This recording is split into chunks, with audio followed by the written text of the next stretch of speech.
Hey guys, it's Randy with Lowbuck LS here again, and this week we are going to do a cam swap. We just finished up getting rid of our overflow coolant tank, and so I've got the coolant drained out of the radiator and the water pump and stuff right now, so figured while we're at it I will go ahead and do the cam swap. So we're going to get started. Some noisy diesel driving by in my neighborhood, but we're gonna start by ripping apart the front end of the truck and taking the radiator and the grill out and stuff. So we'll get started with that. So I'm gonna start by pulling this plastic cover off the front. It's already mostly off, but there's two of these little rivet type things here, so I'll pull those out, and that'll pull this plastic piece out from over top of the radiator. Alright, so I got that plastic piece out of there, and before I go any further, I'll just talk about the cam that I bought here. I know a lot of people go with the sloppy stage 2, but I wanted to go with something a little tamer, so I went with from Summit Racing. It's the Summit SUM-8701, and like I said, it's a tamer cam. It is lift 523 on the intake and 524 on the exhaust. And where's our duration at? 50. Okay, down here. 218 and 227 is our duration, so it's a tamer. Like, I think the sloppy stage 2 is close to 600 lift and like 230 something for duration. But the reason I went with this one as opposed to the sloppy stage 2 is for one thing, I'm on a super tight budget, and this cam allows you to run the stock valve springs still and the stock converter. So I'll be upgrading the valve springs at some point when I can afford it, but for now I'm just gonna put this cam in with no valve springs and with the stock torque converter. So this is kind of the biggest cam that Summit recommends for using stock valve springs and the stock converter. So now we'll go back to the truck, and I'm gonna pull out the grill by pulling out, there's these here, and then I think there's some in the bottom here too. You can't really see, but basically gonna pull out the grill now. And as you can see, I've got the grill out. So now I'm going to take out this structure here. It has the hood latch and transmission cooler and stuff on it. Okay, so we got that support piece out of there. We got the air conditioning, whatever that is, condenser or evaporator or whatever that part of the air conditioning is out, and it's not going to go back in since we have no air conditioning anymore. Trans cooler is just hanging there. Ended up having to take out the headlights and signal lights and headlight supports and stuff, so next thing we're going to do is take out this radiator. So I've already got the upper rad hose taken off.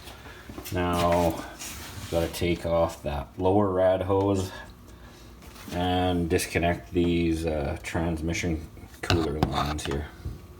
Okay, so trans cooler lines are disconnected. The lower rad hose is disconnected. Upper rad hose is disconnected. So now we should be able to pull out these two bolts in the upper corners of the radiator and pull that baby out of there. Alright, we got that radiator out, which gives us good access to the front of the engine here, so we can do our cam swap. And there you can see my pipe between the exhaust manifold and the turbo there. Alright, we're going to keep rolling on this cam swap here. So now I'm going to disconnect the plug wires, take these coil brackets off of the valve covers, and unplug the coil harness to let us get access to the valve cover here. And I'll do the same thing on the other side of the engine there. Alright, so we got coil packs and valve covers off on both sides of the engine. Now I'm going to take this serpentine belt off the front and pull out the spark plugs to make it easier to spin the motor over by hand by putting I think it's a 15/16 socket on that big nut on the crankshaft pulley there.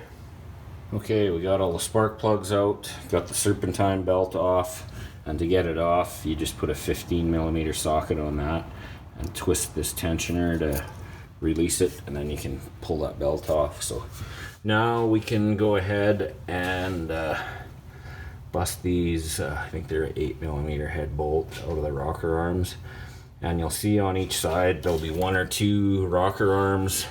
Kind of hard to see, but the second one from the back there is kind of compressing the spring holding the valve open. And on this side you can see the very back one is down, and the third from the front is down. So we're going to loosen all the other ones except for that one, and then we'll turn the motor over to release the spring tension on those 3, I guess. And okay, so we've got the rocker arms and push rods out on both sides there. So now we are going to take this water pump off. Okay, now we've got that water pump off of there. Now we're gonna try and take this main crankshaft pulley off. So to pull that crank pulley off, I've got this OEM Tools harmonic balancer pulley kit, and it looks like that, so we're gonna give that thing a try. Okay, to get this crank pulley bolt out, I had to wedge a pry bar in the holes of the pulley like that, and then use this big breaker bar with a 15/16 socket, but I got it broke loose now, so we'll get that bolt out of there and put the puller on. Alright, so we got that puller installed on the main crank pulley there, got the pry bar wedged in through a hole, and got this breaker bar on here to try and pull this pulley off of here. And there we go, we got that crank pulley out of there. So now we will take that front timing cover off. So there's 2 bolts down at the bottom, and then all these ones around the side. Okay, we got all those bolts out of the timing cover, so I'm gonna try it, and nope, there she comes. That wasn't very hard to get that off. Pull that right out of there, and now we can see our cam sprocket and oil pump. So next thing we're going to do is put that bolt into the crankshaft and turn it around and line up the timing marks. Okay, you can't see that bottom sprocket, but I do have the timing marks lined up, so now we should be able to pull this cam sprocket off of there. And now you can see I've got that cam sprocket off of there, so we can go ahead and pull these 4 bolts and pull that cam retaining plate. Alright, now I've got that cam plate off, and if I was feeling lucky I could spin that cam around a couple times to try and wedge the lifters up in the lifter trays and pull it out and throw the new one in, but it's getting late in the evening here, and I think I really don't want to drop a lifter into the pan because I'm not set up to, well, it would just be a large pain in the butt. So I think I'm going to get some dowels and slide them in those 2 holes there, and I've heard that that can help if you get a 5/16 dowel long enough to slide to the rear of the engine, that can help the lifters stay up in their bore. So I think I'm going to put things on hold until I get a couple 5/16 dowels, and then we'll pick up again here shortly. So we'll talk to you soon. Okay, I just wanted to take a minute here to demonstrate why I need to do that dowel trick, because I'm going to turn the camshaft here, and you'll see that last push rod on the passenger side is going up and down. So that tells me that lifter is not staying up in the lifter tray. So if I were to try and pull out this camshaft right now, that last lifter would fall into the oil pan, and I'd have to pull the heads and would create a huge amount of work. So that is why I'm going to try that dowel trick and slide a 5/16 dowel in each of those holes there. And I tried all the other push rods, they're all good, lifters are all staying up. It's just that one on the last hole on the passenger side. So I'll resume once I get some dowels. Okay, so we're going to continue on with our cam swap project. I've got this 5/16 by 48 inch wood dowel that I got from Home Depot. So I'm going to cut it in half into two 24-inch pieces and then round off the ends a little, and then we will try and slide them into those holes there to hold the lifters up. So I'll get the dowel cut into two pieces here and get the ends rounded off. Okay, there you can see my two wooden dowels there that I've kind of got the ends rounded off, and then I'm going to put some grease on there too to get them to slide in there better. So we'll get these things greased up, and then I'm just going to basically turn the cam slowly and try and slide these things into each of them holes there. So I'll set up on a camera on the stand here, so we'll see how that works.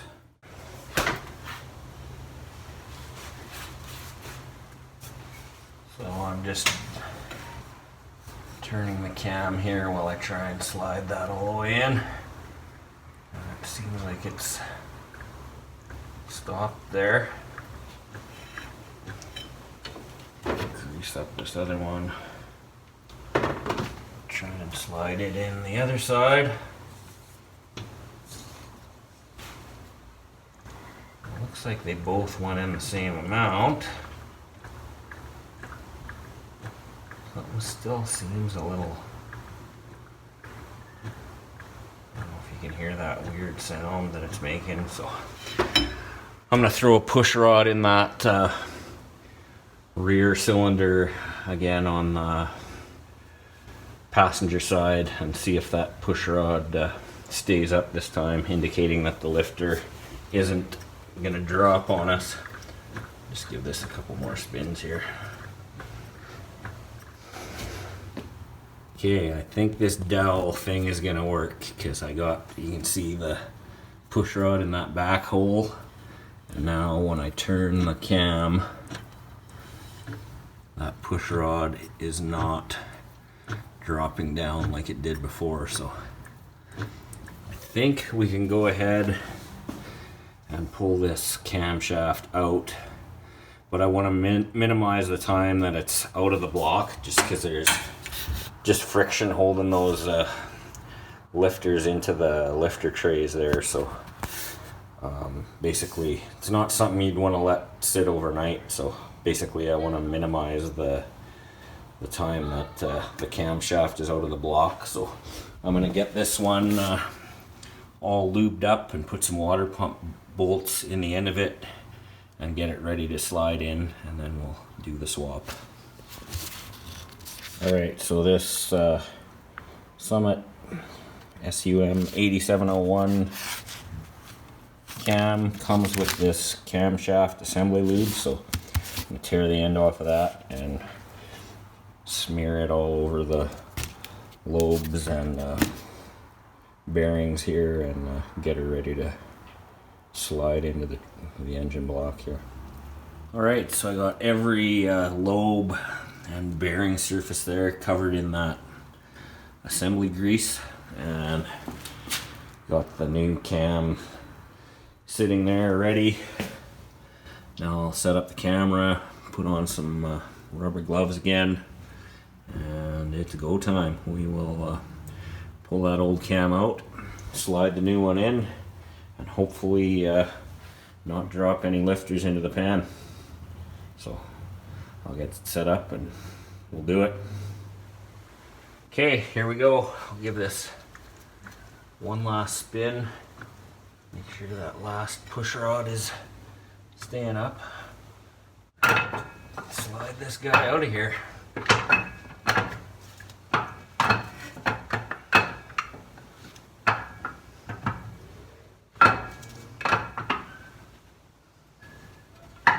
Okay, old cam is out.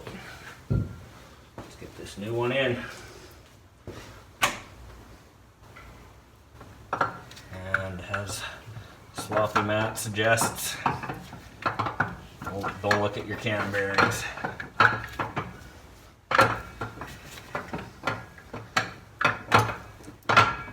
He says if you look at them, they'll be bad. So, new cam is in. I didn't hear the sound of any lifters falling into the pan, so I'm hoping we're okay. So I should be able to pull these dowels out of here now.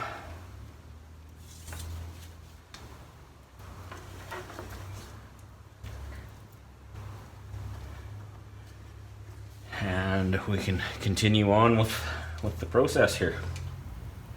And now that I've got the stock cam out, just gonna have a look at all the lobes, and that should tell me if one of the lobes was like wiped out. That would tell me that there's a lifter that's failing, and I would want to fix that before I run my new cam. But all the lobes look decent. Alright, now we're basically gonna reverse the process. So now we're going to put this cam plate back on there. Inspected the seal and it looks decent, so I'll clean up that sealing surface there, and we'll put this cam retaining plate on.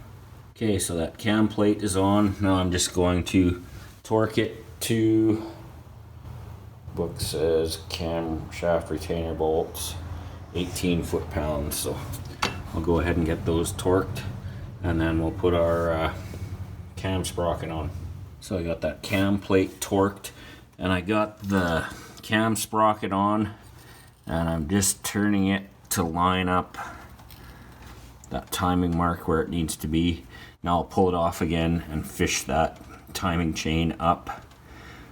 But I just wanted to get the camshaft in the right position before I do that. So now I'll pull this sprocket off again, fish that timing chain up, put it around the sprocket, and put it back on. Alright, so I got that chain fished up and got the timing sprocket, or the camshaft sprocket, on. And the timing marks are lined up. Again, I don't know if you can see that. I guess you can a little bit see the mark on that tooth on the bottom sprocket there, but timing marks are lined up. So now I'm going to put in the bolts that hold that on and torque them to 26 foot-pounds. Okay, so cam sprocket bolts are in and torqued. So now I'm going to clean up this gasket surface, and we can go ahead and put this timing cover on. But we'll just put it on with the bolts loose for now, because we got to get that main crankshaft pulley on before we tighten it up. So that's what we'll do next, clean up that gasket surface and put our timing cover on, just hand tight. Okay, so timing cover is on. just loosely. You can see the bolts aren't even snugged up at all. So now we'll pull this crank pulley bolt out and install the pulley. And then once we've got it on, then we can tighten up these other bolts on the cam or the timing cover. Okay, before I put the crank pulley on, I'm just going to clean up this surface that the seal rides on here. I'm just going to take some Scotch-Brite and get that polished up. Alright, so I got that sealing surface cleaned up as best I can. Now we're going to take, I got this tool from Summit. Crank pulley installation tool, so we'll see how that works. So I'll put that pulley on the front of the crank, and then we'll thread this tool into the front of it and see if we can pop it on. So now I've got the crank pulley pushed on the front of the crankshaft as far as I can get it. Now I'm going to put this tool into the center of the crankshaft, and I'll grab a crescent wrench and tighten this part into the, I guess that'd be into the crankshaft as far as it'll go. So it feels like it's going to stop there. I'll just grab a wrench and snug that up. And then once that's snug, then we can start cranking this part on, and that will pull the crank pulley onto the crankshaft. So I'm going to snug this up and then grab another wrench or deep socket and start turning this to pull the crank pulley on.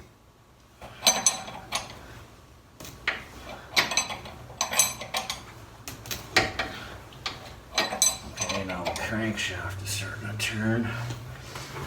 I don't know if that means it's on, or if I gotta wedge a crowbar or something in there again.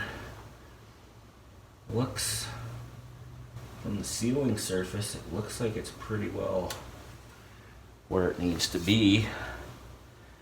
But just to be safe, I'm gonna wedge my crowbar in there and give her a few more turns. Alright, so timing cover bolts are torqued. Next thing to do is put on the water pump. But looking at my water pump gaskets here, they are in rough shape, so I'm going to put things on hold for now. Call it an evening here, and tomorrow we'll run to the parts store and get some new water pump gaskets. And then we'll throw the water pump on, throw our rocker shaft, our push rods and rocker shafts and rockers in, and then work on getting the front of the truck put back together. So got a couple more hours of work yet, but we're making progress. Camshaft is in, so pick up again tomorrow. Okay, we got that water pump on there with the bolts just hand tight and the new gaskets in there. So now we're gonna torque them to, the book says for V8 engines, step 1 is to take them to 132 inch-pounds, and step 2 is to take them to 22 foot-pounds. So we'll get that torqued down. Okay, water pump is torqued down. Now I'm going to get this steam hose fitting back into the hole where that I drilled and tapped in the last video there. That's the vent for my steam line, so we'll get that hooked up next. Okay, steam line vent is hooked back up to that spot where I drilled and tapped in the water pump. Now, before I hook up these heater hoses and stuff, I'm going to put my push rods back in and put that rocker shaft assembly back in. And you can see the push rods are all back in now on this side. Now we'll get those rocker shafts in. Okay, so we got those rocker shaft and rocker arms back in. We're going to torque those to 22 foot-pounds. Now it's going to be the same deal. We'll probably run into 1 or 2 springs aside where the spring is under compression, so we'll tighten all the ones that aren't going to be compressed, and then turn the engine over a bit with the main crank pulley there, and then we'll tighten the ones that were under compression there. Okay, so that side, passenger side, is done. Now I'm going to do the same thing on the driver's side here.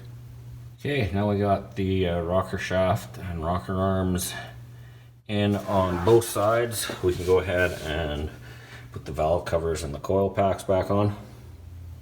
Okay, valve covers are on and bolts are torqued to 106 inch-pounds. So now we'll go ahead and put those coil packs, or can't talk, coil packs on. Okay, now we got our coil packs back on both sides. Now I can hook up these heater hoses back up to the water pump down there. Okay, we got those heater hoses hooked back up. Now I think we'll put this serpentine belt back on. Okay, serpentine belt is back on. Now we will put the radiator back in and hook up these upper and lower radiator hoses again. Okay, we got the radiator back in and upper and lower radiator hoses back on. And I also blew out the rad as best as I could to get all the dust and stuff out of it, because I got good access to it right now. Now we'll put the rest of the front end together. I probably won't record all that. It should just be the reverse of the way I took it apart. So we'll keep on putting things together here, and then get ready to dump some coolant in and see how this thing sounds with the new cam. Okay, so I've got the front end together enough to fire this thing up. I've got the radiator in it, and I don't have the grill in yet, but I put the spark plugs back in. So now I'm going to fill the cooling system with water, and we'll fire this thing up. Okay guys, I am done my cam swap now, and I am going to start the truck up. I already know what's going to happen because I tried this with the camera off, but I'll show you guys.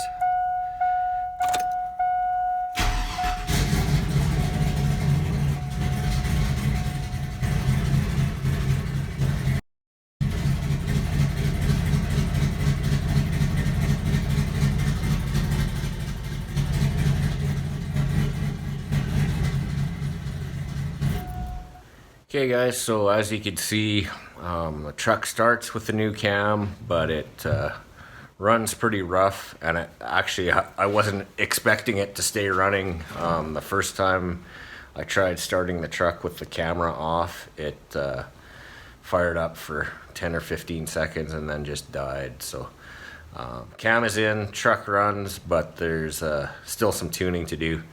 I'm pretty sure, well, I have a theory anyways, that I'm gonna have to increase the idle air setting, and I may have to play with the timing at idle as well. So that'll be our next video, I guess, how to change your tuning in HP tuners to compensate for installing a bigger cam. So that's it for this week. We'll talk to you on the next one. Bye for now.